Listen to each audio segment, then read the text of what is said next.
one in my real life knows that I've become a BTS stan. Am I ARMY? I don't know. That's what they call themselves.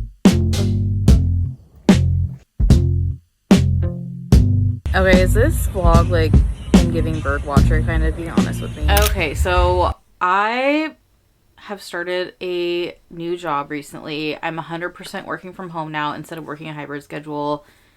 And I feel like I've just become kind of lazy. I would usually go into the office and take walks on my lunch break, and then my work from home days, since I wasn't just at home all the time, I would kind of be in a routine of moving around. But ever since I switched to this 100% work from home, the movement's kind of gone out the door. In this vlog, I'm focusing a lot on getting more reading in, like always, and then also getting more movement in. Love Island just started recently. Now, by the time this video comes out, it probably is like almost midway through the season, but it started and I've been doing Love Island cardio and then also doing a morning walk, reading a book for 20 to 30 minutes when I first get up.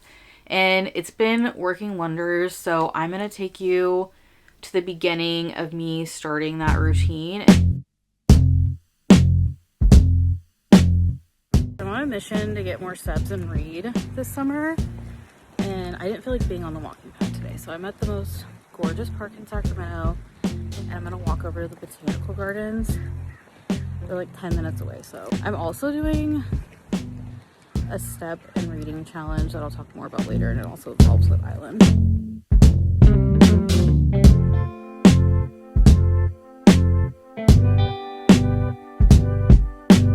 Okay, so it's the next day and I'm at another park. I didn't really explain the cardio challenge that I'm doing, but I'm basically doing Love Island cardio, which is just when you do your cardio while watching Love Island. I think I'm gonna do it like 4 days a week, not every episode, and then I'm doing 20 minutes of walking while reading a book or listening to an audiobook. So the issue is on Sundays, the episode always comes out at 6 p.m. and my gym closes early on Sundays, so I'm gonna have to get creative with it. So today I'm actually gonna be walking around this park and watching the episode, and obviously being aware of my surroundings. It's a small park and there's a ton of people here, so I feel pretty safe. I'm probably gonna stop and take photos too because I brought my camera, but if that happens I'll just stop the episode and keep walking. I also need to get like 4,000 more steps in today, so this is perfect.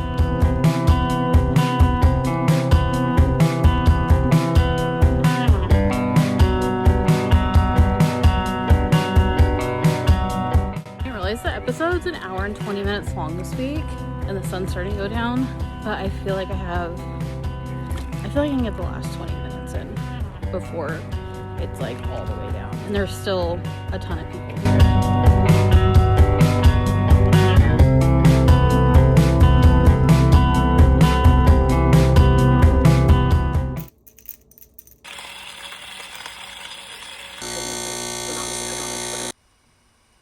Alright, I got work off. I can't even talk. I got off work over an hour late, so now I really don't want to go to the gym, but I can't watch the episode unless I'm doing cardio, so we're gonna do it. I can't. It's also too hot to just go on a walk outside, and I feel like I need to do like, I know walking's cardio, but I need to do like cardio.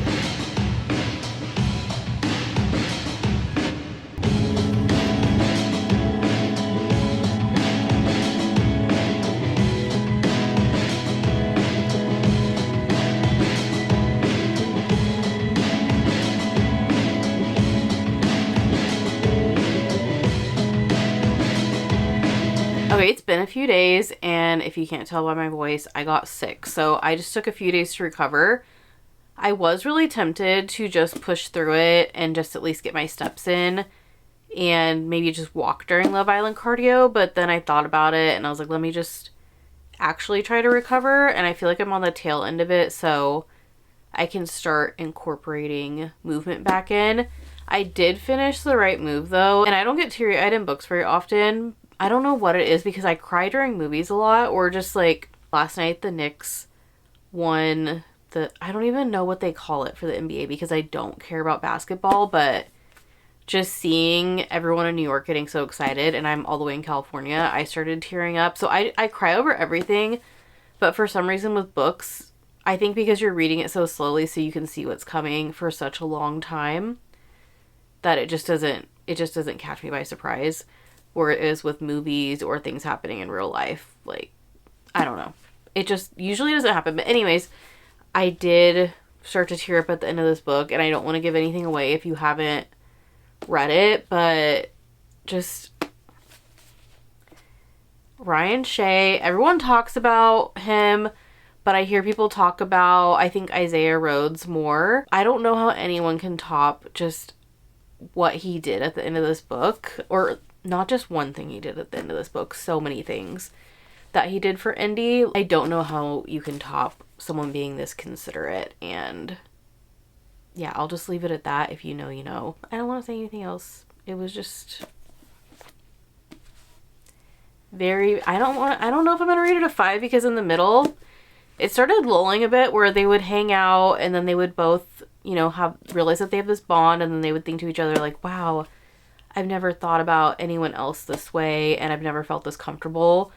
And then something would happen where they would second guess themselves, and it kind of just repeated that cycle a few too many times for my liking, which I get that's how it would probably happen in real life, but just reading it in a book, the middle part, it just started getting a little bit repetitive. And not that it was boring at any point, it just, I feel like if things were moving at a different pace, then maybe it would have been a 5-star. Could also be because I was sick, because that middle part of the book, when I was starting to get sick, and I was reading it, but I wasn't really in the mood to read. But I mean, I didn't have anything else to do, so I don't really know if it's fair to rate it a 4 if I read it when I wasn't feeling the best, but that's just how I feel, okay? So, but this morning, okay, so I joined Heather McClary's book club, and they do reading sprints on there, and I've never joined a reading sprint before. I've watched them on YouTube, but I don't know if this is silly, but I usually watch people's reading sprints not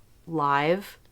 I never catch them when they're live on YouTube, and I don't know, I just never have. So I'll usually just put them on when I'm reading and pretend that it's live, and then it'll just keep me focused. Today I joined a reading sprint with that book club, and it was so much fun. Everyone on there is so nice and welcoming, and I'm really enjoying it. I started Julia's Song is Undateable. I've been meaning to read this for a long time. I've actually met Susan Lee a few times at book events, and she's so funny. And the books of her that I've read before were all YA. And I don't even really read YA, but just because I like her so much, I was like, I'll read them. And you guys, I have gone down the BTS rabbit hole. And I like K-pop, but I usually only pay attention to girl groups, really. It's just more my vibe. I've known who BTS is forever, obviously. Like, who doesn't? The only 2 songs that really got super popular in America, like at least so popular that they reached me, were Butter and Dynamite. And yeah, they're cute and catchy, but I was like, this isn't something I'm gonna be really listening to or fangirling over. But I was like, I can appreciate it for what it is. And I heard the songs, I moved on with my life. Now they're on tour. I also knew that they came out with their new album, but I didn't really look into it. I'm not good at looking into new albums from artists that I don't listen to. A couple BTS videos showed up on my TikTok, and I was like, I was doom scrolling. I was like, let me look further into this. I haven't come up for air since. You guys, if you value your time and keeping your screen time low, do not look up BTS. I know who Jungkook was, obviously. I know who J-Hope was because he had his tour recently, and it was pretty massive. I think he was doing stadiums for his solo tour. And I mean, I vaguely know who they are, but once I saw V, like, it was over for me. See, here's the thing. I've been trying to give up stan culture as my New Year's resolution, just because we don't know these people. We know what they put on for the media to look very likable, but we don't know who anyone is behind closed doors. So I'm trying to give up stan culture, but it's just not going well ever since I ever since I started paying attention to BTS. And first I went down the rabbit hole because of V. He had his hair, like, it was black with, like, they were calling it Oreo hair. Black, and then he has blonde, and he had this kind of, like, bad boy goth look to him, and then Jungkook too. I can't believe I'm talking about BTS to this extent. Jungkook has all the ear piercings. He has a giant hoop. He has lip piercings. He has also like a goth look to him. He is an insomniac, just like me.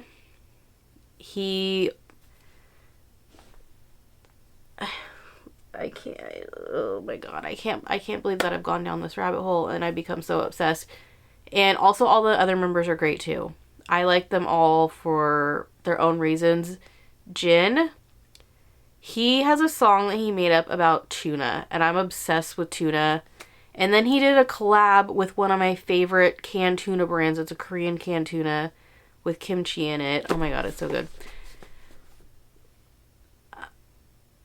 Okay, I'm getting off track, obviously. All that to say, I'm so far down the BTS rabbit hole, and I've been watching some K-dramas lately. I was like, I need to read this book because Susan Lee is a Korean-American author, and she's very, very into K-beauty. I love K-beauty, too. I'm not an expert on it by any means, but this character is the CEO of a K-beauty brand, and I love workplace romance, and since I've gone down this whole Korean media rabbit hole thanks to BTS, I was like, okay, I feel like this is a good time to finally read this, and I've been putting it off for way too long. And she has another book coming out that I have the arc for, so I'm mildly embarrassed that I just went on that BTS rant. I've been actually keeping it to myself. Like, no one in my real life knows that I've become a BTS stan. Not that I'm embarrassed of it, it's just people judge different fandoms, and I don't think it's right. Just let people like what they like. And I haven't broken the news to my friends and family that I'm a BTS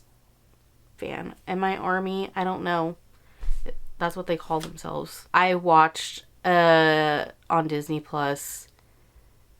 This is the thing that really got me with them, is that they vlog. I'm a content consumer. When I found out that they vlogged, it was over. I watched V's vlogs because I'm obsessed with him. Then I found out that Jungkook and Jimin, they have a series on Disney Plus where it's like, it's vlog style, even though it's a TV show, where they go camping together, they go to different countries together. It's kind of like a travel vlog. This is really bad for me. Like, this is the exact content that I like to consume. And then they're all hot men. Like, it's not, this is bad. Very, very bad. And now my New Year's resolution is over. I don't want to say over because maybe I'll get out of this. I'm just dipping my toes in the water. So I feel like I've done an okay amount of reading so far today. So I'm going to try to, I think I want to make a matcha. I had a coffee this morning, but I feel like it's matcha time.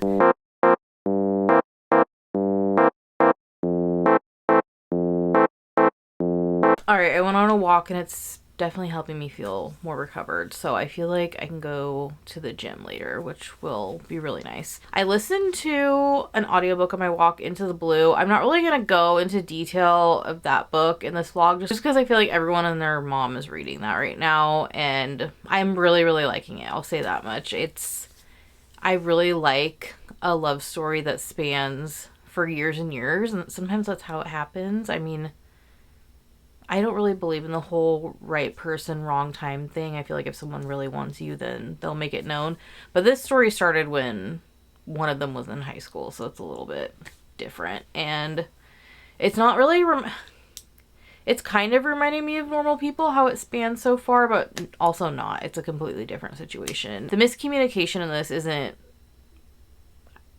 I mean, there is miscommunication if you know, I just said I'm not going to go that far into this book, but if you know, I won't give anything away, but where they're at right now, I'm in the second part, and they want to communicate, but they can't, and they actually have a legitimate reason. I'll just say that they're being watched. If you haven't read it, then that's your little hint. I want to talk about Julia Song is Undateable. So this book is about Julia Song. She's the CEO of a K-beauty brand, and she has everything together. She has this super successful brand. It just got picked for Oprah's favorites. She's super type A, and she has it going on, okay? But something she's really bad at is dating. She just can't help when she's on a date just saying whatever comes to mind, even though it's not something someone would want to hear. It just comes out.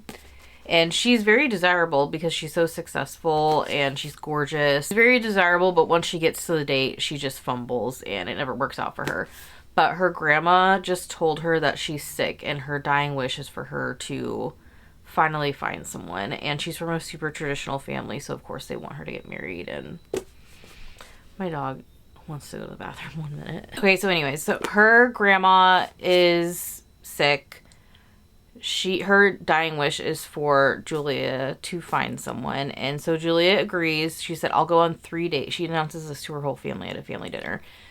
I'll go on 3 dates, and she's doing this really just to appease them and like keep them at bay so that they leave her alone. And so her grandma can focus on her health instead of her finding a match. But of course, her family thinks in these 3 dates she's going to find the love of her life and get married. And she's just like, that's not going to happen. I'm bad at dates. And now I'm going to disappoint my family. And she's spiraling.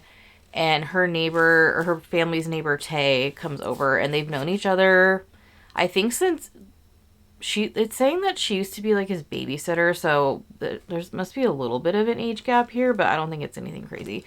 But she kind of just sees him as like a little brother. And he's very attracted to her. I don't know if he's ever thought of her romantically, but he thinks very highly of her because of how successful she is and everything. And he's like, I'll help you.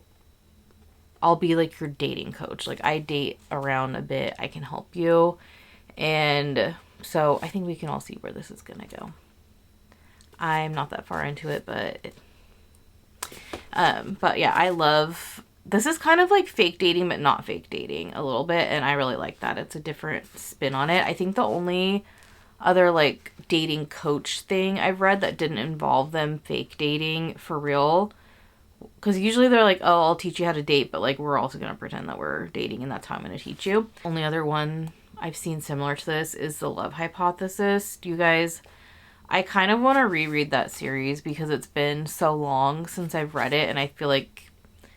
It's been like 6 years since I've read it, so I feel like it'll feel new to me again. Enough time has passed, and I love those books so much. Anyways, I'm getting off track. So he's going to help her. She tells her friends, oh, you guys know Tay, my neighbor, he's going to help me. And they're like, oh my God, like Tay, like that man that was at your launch party, and he's like the most attractive man on the planet, Tay. And she's like, oh, I never really thought of him that way. I just think of him as little brother. So... I love family shenanigans like this, and I love, like I said, fake dating, but this is like a new take on it because they're not actually fake dating. They're like, he's just helping her out. So I want to read more of this today. Hopefully go to the gym. I'm feeling a lot better, not congested anymore. I feel like all my signs of being sick are out of me. I probably just needed to get up and move around.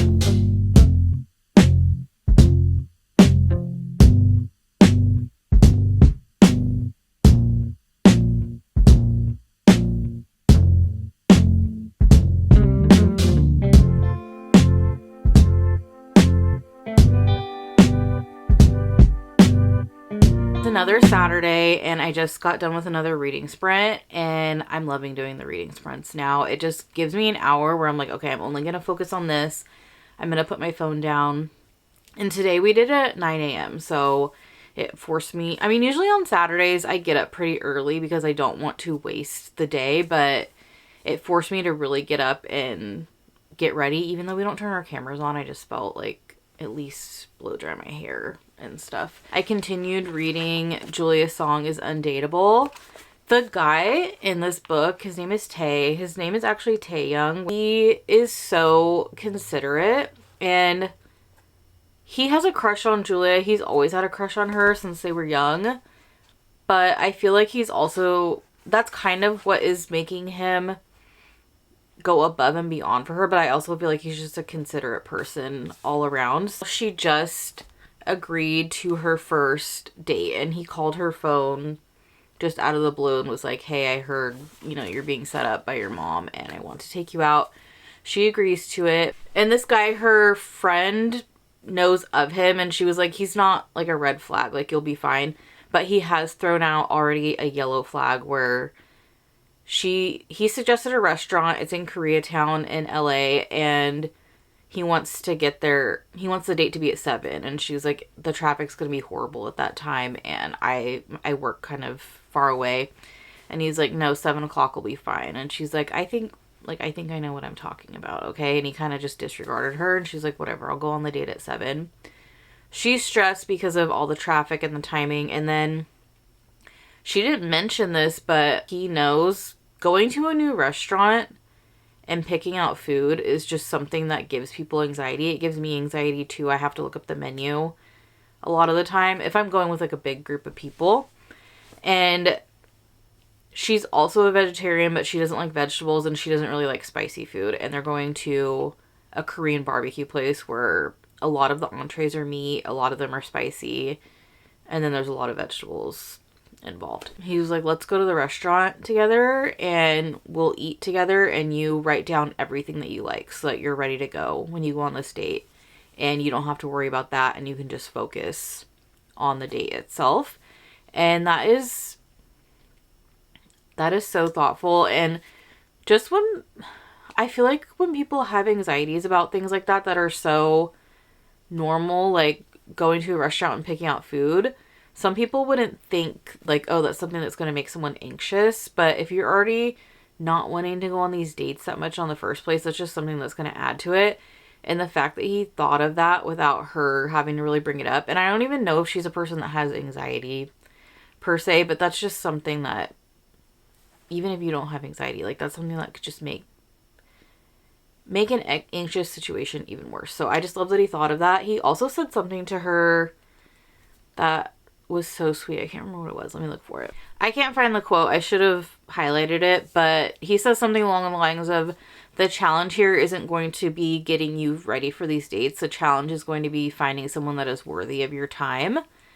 And just her being a very busy, successful woman, A+ compliment, Tay. So I wouldn't say that this is turning into a favorite romance, but Tay is so considerate and Julia is just, she's so successful. That's why I like workplace romances, or I guess this isn't really a workplace romance, but a romance that involves her work heavily as part of the plot. I love seeing successful women in books. Oh, and I have the arc for her next book, and this is making me even more excited to read it, and hopefully I can read it soon. So I also want to talk about the Barnes & Noble next to my gym in the same parking lot, and I've been going in there every time I go to the gym for what seems like a month now to see if they have the next book in the off-campus series, and they never have it, and it boggles my mind. It could just be that the publisher is sold out right now because of how popular the show is, but I went in the other day and I thought that they had it. I got so excited.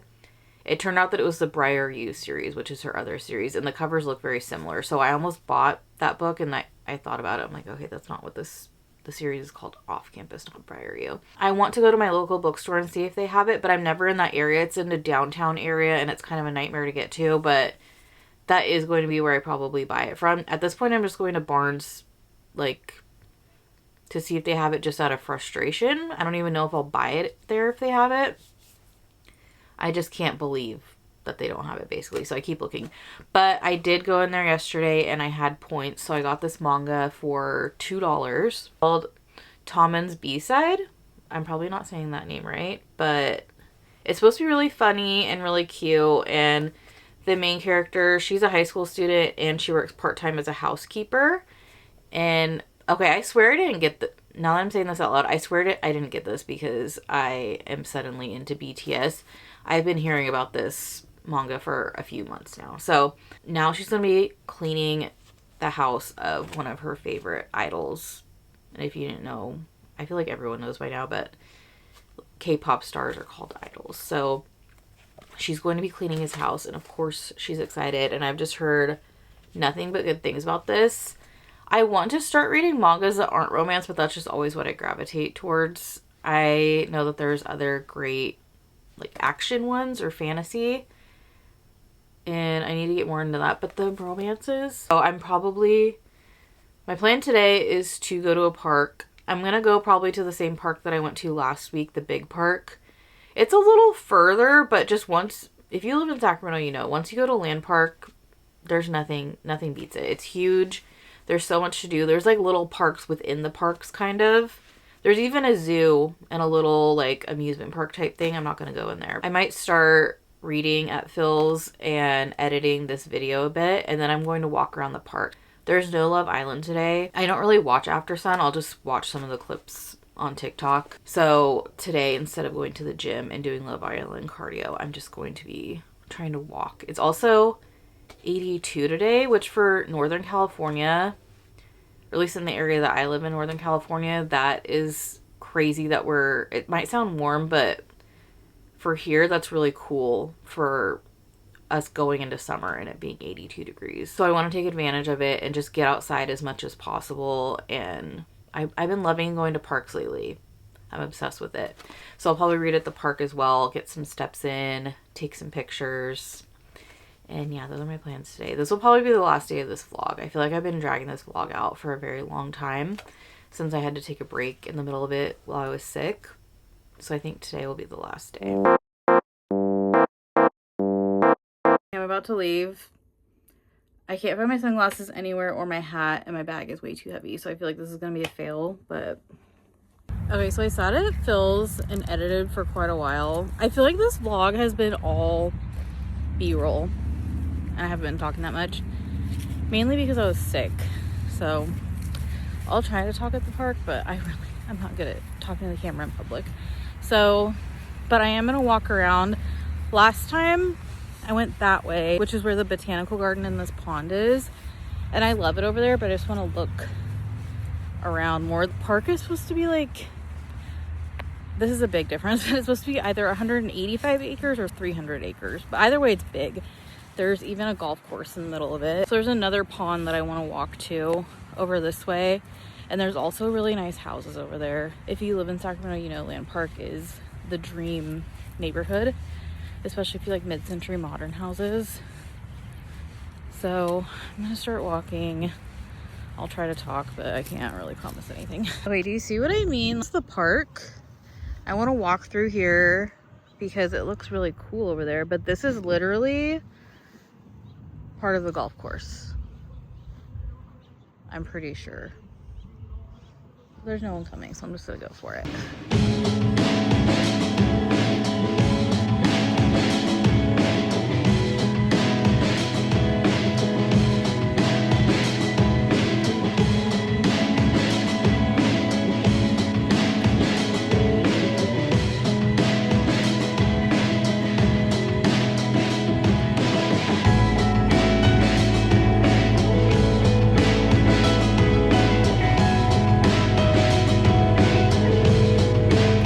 This vlog like been giving bird watcher kind of, be honest with me. I feel like I've just been reading, doing my Love Island cardio, and then on the weekends checking up on my birds. I don't know, I was supposed to go paddleboarding with my friends today, but it wasn't hot enough, so I was like, I'll just go check up on the boys, I guess. I hope you guys like birds. I don't know. I just walked over to the part of the pond where my favorite house in all of Sacramento is. That house is gorgeous. It's like an Art Deco style. It has a purple door and then it has orange and blue trim.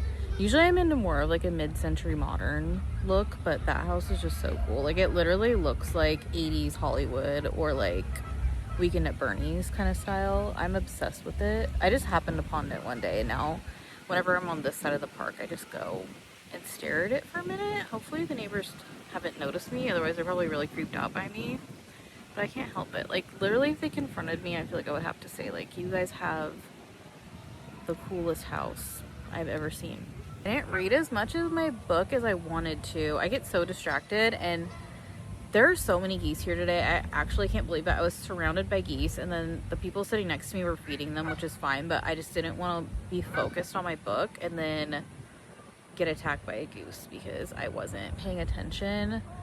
But I'm definitely gonna read when I get home. Like, I am really, really liking this book, you guys. It's, like I said, I don't think it's like a 5-star feeling, but it's a quick read. It's pretty short, and just the guy is just so thoughtful. And I like the girl a lot. She's just, I really, really like it. And I feel like Susan Lee, I'm really excited that, I hope that she keeps doing adult romance, because I like her YA books. I just don't really gravitate towards YA. And she's so funny. I feel like I don't know. Like, I've met her a few times in person. I don't know if I mentioned this in this vlog. She's so funny. So I want to keep reading her books. And this book has some funny moments as well. And I just like reading about different cultures, like how their family dynamics happen and all of that. So yeah, I'm like kind of wanting to jump into her next book right away, but I don't think I'm going to, because I need to also get back into Windy City. I also really want to read The Governess Game by Tessa Dare soon. So if you didn't watch any of my previous videos, I was on a huge historical romance kick, and oh my god, there's a baby duck. Hang on. Oh my god, there's a bunch of babies. Anyway, see, I feel like I'm becoming a bird watcher. Anyway, I want to read The Governess Game because I have been wanting to read Tessa Dare for a while, and I really am liking historical romance this year. I didn't realize that the FMC for The Governess Game is half Filipino, and she's a mestiza Filipino, which is what my grandma is. So I really want to read it. I've never heard of a Regency era romance with a Filipino main character. It's not written by a Filipino author, but I still love the representation, so I really want to read that soon. And I'm really curious what little snippets of Filipino culture Tessa Dare put in the book, if any. So I don't know if that's next on my list, but it's gonna be very soon, because I was so excited when I found that out. I was literally just looking for books with Filipino main characters, and that was one of the ones that came up, and I kept scrolling because I was like, what is this person talking about? And I just kept scrolling past the comment, and then I went back and looked it up, and I'm like, oh my god, I never would have guessed that in a million years. Okay, well, I think that's gonna be the end of this video. Oh my gosh. It's gonna be the end of this video, guys. It's been a long one, and it's windy, and I need to go home.